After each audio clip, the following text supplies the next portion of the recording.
কল্যাণের দিকে, ওয়াত্তাকওয়া আল্লাহর ভীতির দিকে, খোদা ভীতির দিকে এক হয়ে তোমরা সবাই একজন আরেকজনকে ভালো কাজের ব্যাপারে সাহায্য করো। সাবধান সাবধান, ওয়ালা তাআওয়ানু আলাল ইসমি ওয়াল উদওয়ান, একসাথে মিলে একজন আরেকজনকে অন্যায়ের কাজে, পাপাচারের কাজে সাহায্য করো না। ওয়াত্তাকুল্লাহ, আমি আল্লাহকে ভয় করো।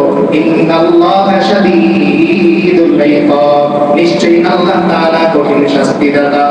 তাহলে এই আয়াতের মধ্যে আল্লাহ তাআলা মুমিনদেরকে পরস্পর ঐক্যবদ্ধ হতে বললেন কিসের ব্যাপারে? ন্যায় এবং ইনসাফ এবং কল্যাণের জন্য। আর আলাদা যদি হইতে হয় তো আলাদা হইতে হবে অন্যায়ের কাছে। অর্থাৎ আমি আর আপনি এক নেকের কাজে, আমি আর আপনি ভিন্ন অন্যায়ের কাজে। তাহলে এই আয়াতের মধ্যে ন্যায় এবং ইনসাফের ব্যাপারে ঐক্যবদ্ধ হতে আল্লাহ তাআলা কি করলেন? আদেশ করলেন।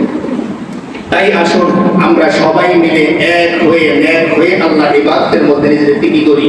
আত্মবিসর্জন দিয়ে দিই। কোথায়? এক হয়ে আল্লাহর আদালতের সামনে। তো আমরা জানি যে আমাদের এই মসজিদ কেন্দ্রিক সমাজ মোটামুটি সব জায়গাতেই চলে। সমাজ আসলে শুধু মসজিদ কেন্দ্রিক নয়। সমাজের আমি যেই মসজিদের হই, ওই মসজিদের মুসল্লিও আমার ভাই, ওই মসজিদের মুসল্লিও আমার ভাই। কিন্তু শৃঙ্খলার জন্য আমি একটা জায়গায় যেখানে থাকি, এর সবচেয়ে কাছের, বিশেষ করে যে মসজিদটা, সেই মসজিদের মানুষের সাথে আমার একটা আলাদা হৃদ্যতা থাকবে। কারণ জানাজার খাটিয়াটা আমি এই মসজিদ থেকে নেব। এই ভাইয়েরা আমার কাছে সবার আগে দ্রুত আসতে পারবে। তো আমাদের এখানেও যারা এই মসজিদ কেন্দ্রিক আমরা সমাজের মধ্যে